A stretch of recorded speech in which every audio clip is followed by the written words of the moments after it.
Welcome back to the Pittsburgh Basketball Show. I'm your host, George Michalowski with Pittsburgh Sports Now, bringing on another head coach to the show, Andy Toole. Andy, thanks for joining me, man. Of course, happy to be here.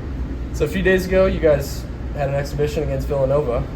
How did that go? How was that as a gauge for this season? Yeah, there were a lot of positives to it. There were certainly some areas that I was disappointed in. I mean, I don't think there's ever a time when you first take the court with uniforms on to begin your season that there's not going to be a little bit of slippage from practice. There was a few things that I was disappointed that we didn't handle as well as we could have, but there were definitely a lot of positives. The way the guys continued to fight, kind of kept that game within reach for a majority of that second half there. But there was a few times where, those small details, just killed us. And when you play against quality players and quality programs, they're going to take advantage of those chinks in your armor. And so, a few of those things, you got to live with and tip your cap, but there was also a couple that you sit there and go, you can't be a good defensive team if you're going to give up that opportunity or that shot or break down on that kind of actions, things like that. So we reviewed a lot of it yesterday with the team and had a really productive practice. So that's always an important thing too, how guys bounce back from those experiences. Yeah, so this will be year 5 in the Horizon League. After weighing yourselves up against a Big East team like Villanova, how do you think this group will compete in the Horizon League? Obviously we have high hopes for what this group can become. We don't fully know what everybody else looks like at this point. But obviously being in the league for 5 years now, we just know we have to be better. 2 years ago I felt like we had kind of made some strides into who we wanted to become in the league, and then last year was a step back. And so putting together a roster, making some of the changes that we made, trying to get back to, being able to make sure defensively that we could handle our responsibilities was something that was important. We had a close scrimmage against Eastern Michigan, obviously the exhibition game against Villanova.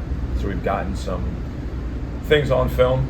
We've gotten to see some guys in some of the, dress rehearsal type moments, and I'm excited about who we can become. But obviously, there's a long road between who we are now and then who we can eventually become. So one of those newcomers you guys brought in, Josh Omojafo, coming in from Gannon, 20 points a game there, PSAC tournament MVP, I believe. Mm-hmm. What did you see from him in that exhibition? Had 15 points. How did he look? He had a really good exhibition, and there was some areas of growth that he's made even in the few months that he's been with us that we've really enjoyed seeing. He's a great explosive athlete, really, really good on-ball defender, can guard multiple positions, plays with a great edge about him, so all those things, when we reviewed the film from Gannon last year, that kind of jumped off the page at us have come to fruition. In the day and age of the transfer portal, things don't always match up that you watch on film, but I think he has certainly, proven us right with the way that he's competed each day, with some of the things that he can bring to our team that will help us become a better team. Not just with all transfers, but a D2 transfer coming up. How did you guys know, or what made you believe that he would be able to translate it to this level? I just think some of his ability to attack the paint and get to the rim. He took 298 free throws last year, which is an absurd amount. Yeah. His first step explosiveness, when he would get down and guard the basketball, you could just see somebody that would translate to this level. And obviously, in this day and age, everybody's combing through, every D2 league across the country to figure out who are guys that can potentially make that jump. And, we were really confident in Josh's ability to make that jump. We're going to still challenge him and, push him to improve in certain areas, but, he certainly brings a great element to our team. DJ Smith, another guy you guys brought in, I noticed him on the roster in July. I think someone sent in, like, hey, who's this guy on the RMU roster? What went down there? How'd you guys bring him in? Because he was a guy that had a lot of schools on him last year in the portal after going to Little Rock. This year, not so much. Only played in, I think, 7 or 8 games for Bowling Green. What went on there? How did you guys land DJ? It was a situation where, we were a little bit fortunate. As we went through May, we were still looking for another guard to help, strengthen that part of our team. And, DJ was a guy who averaged double digits at Little Rock 2 years ago. Pretty proficient as well. His true shooting percentage was plus 50%. And then went to Bowling Green and played, I think, 6 or 7 games. Ended up, having an injury in his foot and having to miss the remainder of the year. actually started the year with that injury, and through some misdiagnosis and thinking they could treat it in certain ways, it didn't improve. And so once they finally found out that there was a broken bone in there, they shut him down. And I think he went under the radar. I really do. I think that he went under the radar. Bowling Green, I think, was not happy to lose him. They wanted him back. They spoke really highly of who he was as a player and as a person. And that's one of the funny things of the transfer portal now is the communication between staffs, right? Yeah. And trying to get gauges on guys. And they were very complimentary of him, and we felt like he would be a good piece. Kim Lewis was one of the new guys to our staff, kind of identified him and jumped on him as soon as he got on board here. And we were fortunate enough to sign DJ. And again, he's been a great add. He's a great guy every day to be around. He's constantly asking questions, constantly trying to watch film, constantly trying to learn and get better and figure out what we do here and how he can best accomplish that. So you mentioned Kim, a guy that joins your staff with a lot of experience. You've got a new look staff this year. Tell us about those guys and why you decided to bring them on. It's always hard, I think, when there's change on your staff. And we were in a situation where at the end of last year, we kind of, as the year went on, we just kind of reviewed, kind of how everybody fit, and some movement was probably best, right? And Dave Fedor now is the Division II head coach, and Vincent Johnson's at St. Peter's, and Mike Isolino took a prep school job, and all those guys I think are in good places, and it's probably just time to kind of just bring them some new energy, some new life, and so we were able to make some changes, found some guys that I think can bring different skill sets to our program here, with Kam, with George, with Ant Richards, guys that have different backgrounds, different experiences, that I think will complement myself and this program positively, and so far they've done a great job. They've been able to build a good rapport together. They work really well together, all the guys, and I've been really fortunate throughout the entire time that I've been a head coach to have assistant coaches that really are team first guys. They're worried about what's the best decision for the team. Always trying to encourage debate as much as possible, and guys are bringing ideas and putting fresh eyes on things, and asking the right questions, and I think that makes all of us better at the end of the day. So I talked to Kam Woods this summer about his transfer to RMU.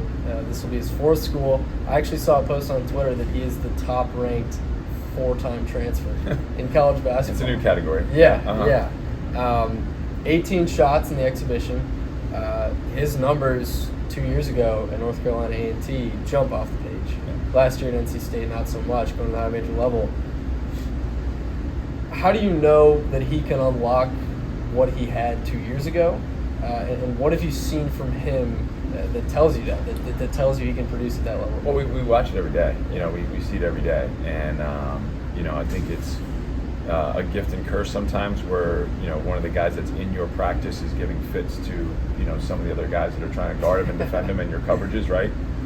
And so that gives me great hope that he's going to be able to help be a guy who can create plays for us. I think he's obviously going to have really high usage through the course of the season. That's kind of what his role will be for us. And he's an extremely competitive guy. He's got a really high IQ in terms of playing instinctual basketball, being able to read and react, being able to communicate what's going on the floor.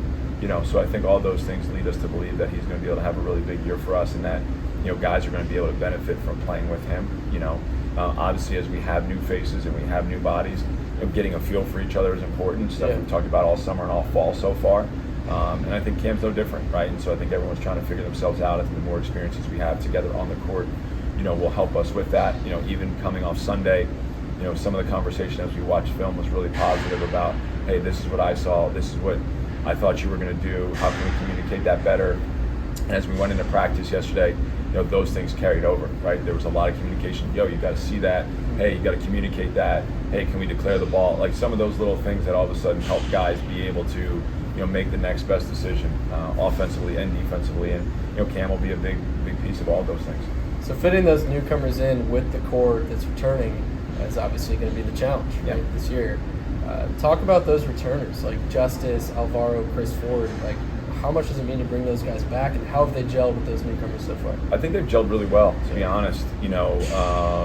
Talking to Alvaro, who was playing with the U20 Spanish national team this summer, he wasn't around as much. He was kind of getting some feedback from some of the guys on the team last year about, who the new guys were, how practice was going, how workouts were going. We were obviously staying in communication. And then, when he got here in August, I think he fit in, seamlessly. I think he was excited about some of the guys in the locker room, the level of competition that was going on during the course of practices. Him, Justice, Chris Ford, as guys that have a little bit of a feel of what we're trying to do. I've just kind of asked those guys to help where they can, right? Whether it's organization of a drill, whether it's communicating something that might seem insignificant but can help us grow and things can flow, and those guys have done that, and that's part of their role. And then demanding of those guys that they improve, right? And I think the competition in our practices have forced them to try to do that, right? When Chris is going up every day against Ryan Prather and Josh Omojafo, there's got to be a great competitiveness between that group. When Amarion and Varo or Ish and Varo are going and competing, right? We need there to be competitiveness there so that everybody can improve and everybody can be prepared for what we're going to face during the duration of the season. When we're talking goals for this season, what is the language in this locker room right now, in the practice gym, that's going around that you're preaching to these guys as for what you're striving for this year? Obviously, through the course of my time here, for the majority of it, we've always competed for championships. And, I think personally my goal has always been, can we max out our group from a potential standpoint, right? Right now I think we have a high ceiling on who we can become, and it's our job as coaches to sell that vision, to create that belief in how we're doing things and the way that we're executing on both sides, to be able to get back into the championship conversation in the Horizon League. And if that's not what your goal is, then I don't really know why you're doing this, right? Yeah. Do you always have a championship level team? No, probably not. But trying to become the best group you can be, trying to be the most competitive we can be, and figuring out how we can get as close to that as possible is the goal. And I think that there's guys here that have been a part of successful programs that understand some of what it takes. Obviously, they haven't been here per se, but they understand what winning looks like and how you have to work. And that's our job as coaches, is to hold them to that standard on a daily basis. And they've been receptive to that. They've been trying to do what we're being asked. And the question is how strong can we make that execution, right? Trying to go possession by possession and get a great shot, get a stop, get a rebound, get another great shot, right? And slowly build that over time. And so that's what the chatter's been. Obviously, we know we're not going to have people on the outside with high expectations, but the outside expectations have never really affected how we do our work on a daily basis, because the pressure to compete and win comes from within, and how you're working every day is certainly more important than what people are saying on the outside. 100%. So I asked Jeff Capel this, I asked Drew Joyce this. I want to ask you, as the longest tenured coach in Pittsburgh right now, what is the state of basketball culture in Pittsburgh? I mean, I know we talk all about, and you hear all about how football is king around Western Pennsylvania, around Pittsburgh, but what have you seen in your time here regarding the youth levels, the high school levels, and the college levels, and the basketball culture here? Yeah, I think, I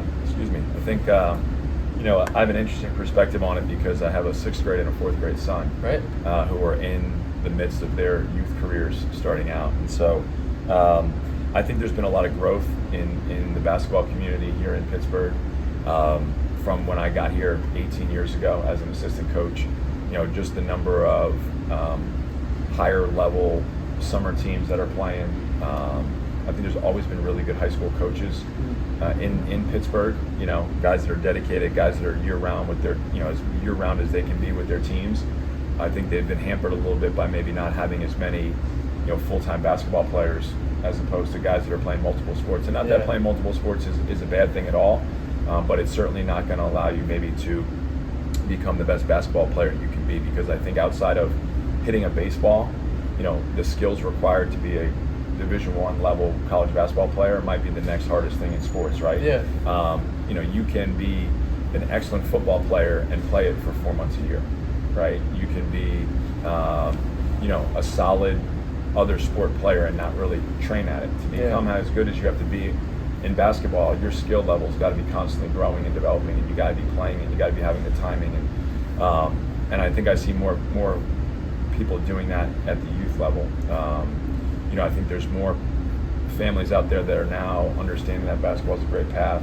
Obviously with some of the concussions and things like that, the popularity of football might not be as as big as it once was. And so I think there's hope, for Pittsburgh basketball. And I think myself and Coach Capel and Coach Joyce would love to see, a super strong, youth, high school basketball community here in Pittsburgh, where, I get jealous at times where, guys in DC or guys in Philly or guys in North Jersey or New York, they can, hit 10, 12 Division I players on their ride home from work, and it'd be great to do that. It'd be great to be popping in gyms all across Pittsburgh and, seeing Division I players competing and working and be recruitable guys for us at all the levels of Division I basketball. So, I think there's some signs of life.